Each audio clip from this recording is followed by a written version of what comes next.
Alright guys, well I was in the middle of busting some rust on my 1973 Blazer project, and I said to myself, you know what, this will make a good video showing how all these body panels go together.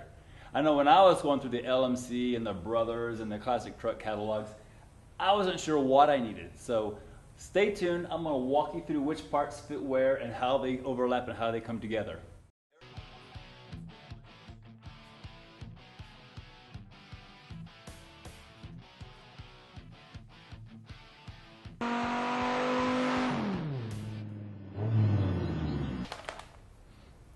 So this is the LMC truck catalog. It's got a beautiful, looks like a 73 Blazer on the front cover. And in the body section, it has a listing for Blazer and Jimmy floor and rocker panels. The Blazers are a little different than their C10 trucks. And not all the panels are direct fit. Sometimes little modifications are needed. Other panels just aren't available. So I'm going to show you where the panels go where, okay? All right, so like you guys, I had a lot of rust all across the outer edge of this floor pan here. The water seeps in this channel here where between the floor pan and the weather stripping, and it just rots this area away. This is the rocker that I cut off. I just made a slice right down the top here, okay, and then chiseled off what was left of it, okay. Came off pretty ugly. Yeah, there's a lot of rust in there. But this is actually a really good gauge steel. This is 18 gauge steel, which is about 50 thousandths of an inch thick. All of the replacement panels that I've found are made using 20 gauge steel, which is only about 35 thousandths thick. So if you can save a piece of the original metal, I would try to do it because you are having 50% more thickness. If you got something like this cheese grater stuff, then go ahead and cut it out. The 20 gauge is better than this crap here. So this is a replacement rocker panel. It's pretty straightforward. Has this little pinch seam here that welds to this pinch seam. Okay. It also welds to a pinch seam in the front here. And on the bottom of the rocker, this piece here welds to this edge. So you've probably seen this part here. This is the easy part to get off. Okay. And you see how high the rocker goes up on the edges too. Once the rocker is removed, you got these pieces here. This pinch seam that the rocker is welded to is actually just a small piece, about 2 feet long. Yeah, this piece is, I marked the spot welds so you can see where this piece is actually spot welded to this bottom piece here. This bottom piece is actually the floor pan.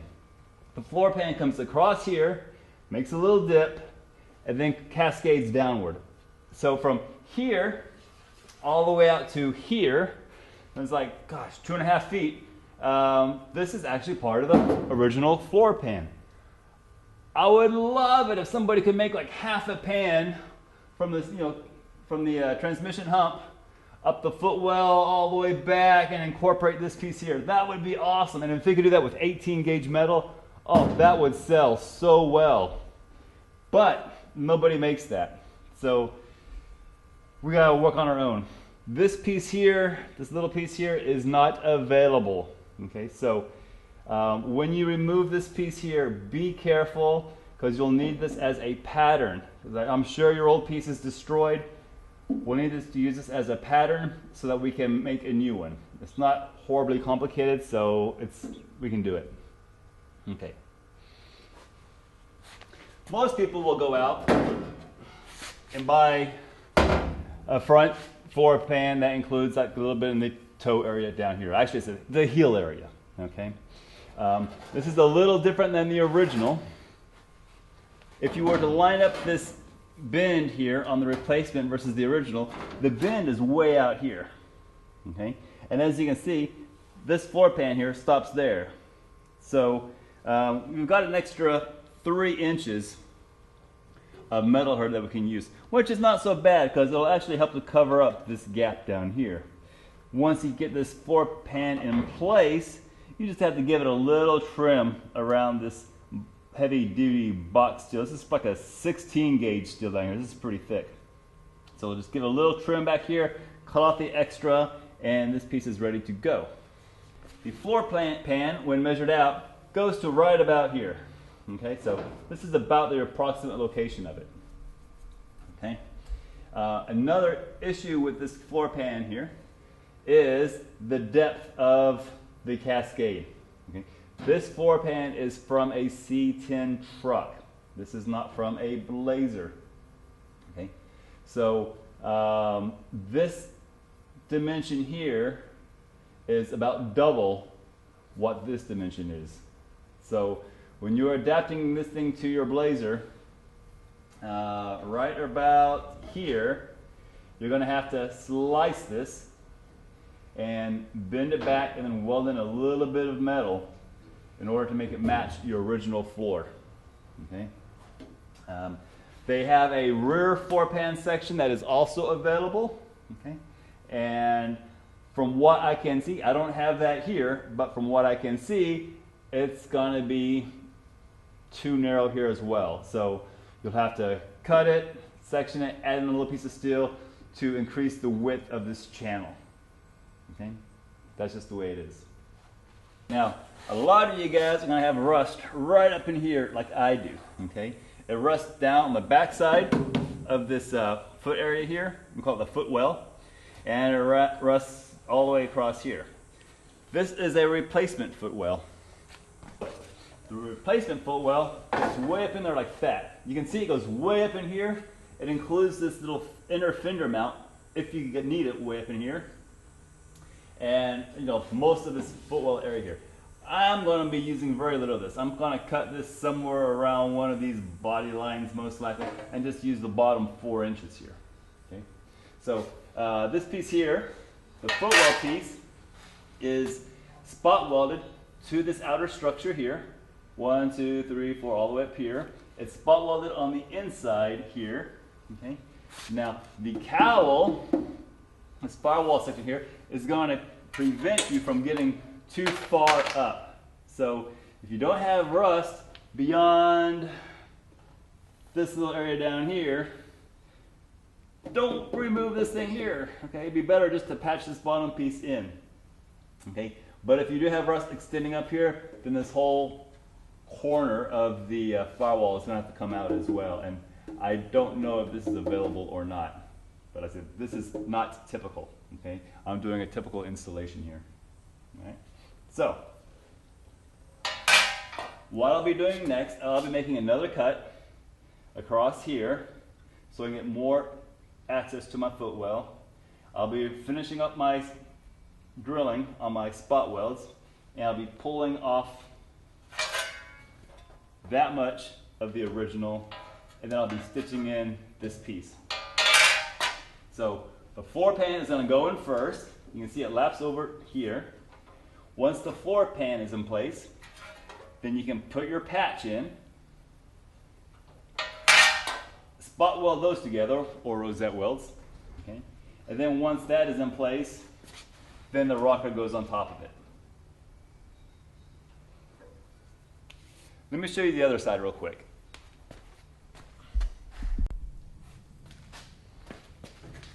Okay, now I've already gotten pretty medieval on the passenger side here.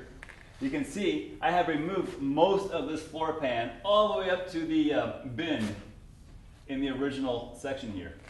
I've got my rocker cut off, and I've got the bottom half of my kick area also cut off. Now I'm probably going to cut a little bit higher on this so I get better access to the back side, but this is getting pretty close to where I need to be. So when I'm happy, this is my passenger side kick panel. When I'm happy, I'm going to cut the appropriate piece out of here, weld it to here, have it extended down. This piece is going to slide up in there, like so, and it's going to be spot welded to this floor section across here. Okay? So we're going to have the floor pan, which needs to be further forward. Okay, this is for demonstration purposes only here, okay? So floor pan, spot welded to this torque box thingy. And then this guy here is going to go up front. This guy here is going to go up front somewhere, probably around there. Okay, and it's going to get spot welded to that. Okay, so all that's going to be up front.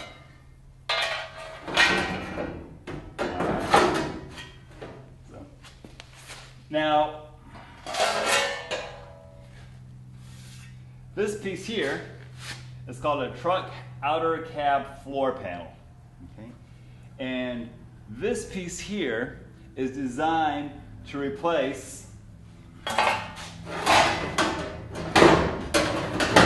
sorry about that. Just this little section across here.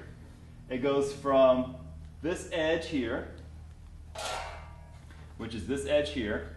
That's this edge, okay? And it goes up here to the bend. Here you can see the bend up here. Okay? And then it has all of this piece here that gets welded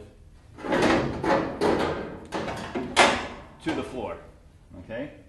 But again, just like the floor pans, this section back here isn't wide enough for a Blazer. It's going to have to be cut here, and more metal is going to have to be put in here horizontally to widen this channel on these Blazers. Okay. Let's see here. Where is my thing?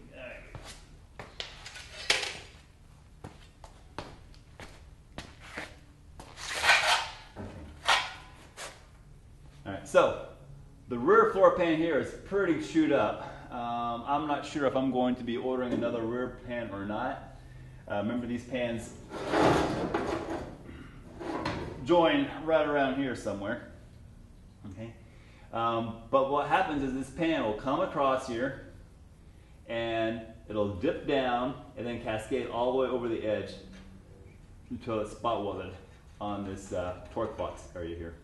Okay. This is that piece I showed you on the other side that you need to hang on to. Save this piece. It is not being made.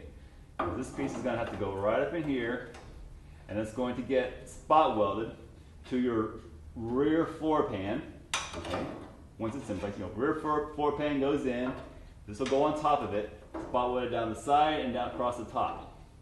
So you can see how wide this area here is for the Blazer rear floor pan. So, and they're only giving you. I hope that helps a lot of you guys out. So figuring out what you guys need. It's got to be extended an extra inch to make it work for your Blazer. Alright, well, one last thing here. This is the floor support for the Blazer, and I believe it's the same for the C10s.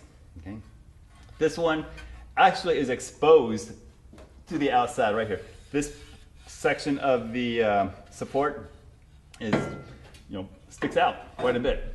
So when reconstructing this, I would put the support in first, spot weld it to the torque box on the inside here, spot weld it to the floor. This floor needs to be pushed around. Okay. Once the support is in place, then your front floor pan is going to go over that. It's going to lap over the edge here. Okay. And those can be spot welded in here, as well as spot welded across the bottom of this torque box. Okay. And once that's in place, then you can cut your kick panel to the appropriate size and weld it to your what's left of your kick panel and spot weld that to your floor pan, which is again cascading over. So support, floor pan, kick panel, and then the rocker goes on the outside. I know all of this is kind of confusing until you actually get the parts and you start looking at them. You guys don't know what to order, I understand. But I hope this video helps you out a little bit, putting the diagrams and the schematics to what's actually going on in your Blazer. So if you like this video, give me a thumbs up. If you want to see more of this Blazer, hit that subscribe button, and thanks for watching. Catch you later.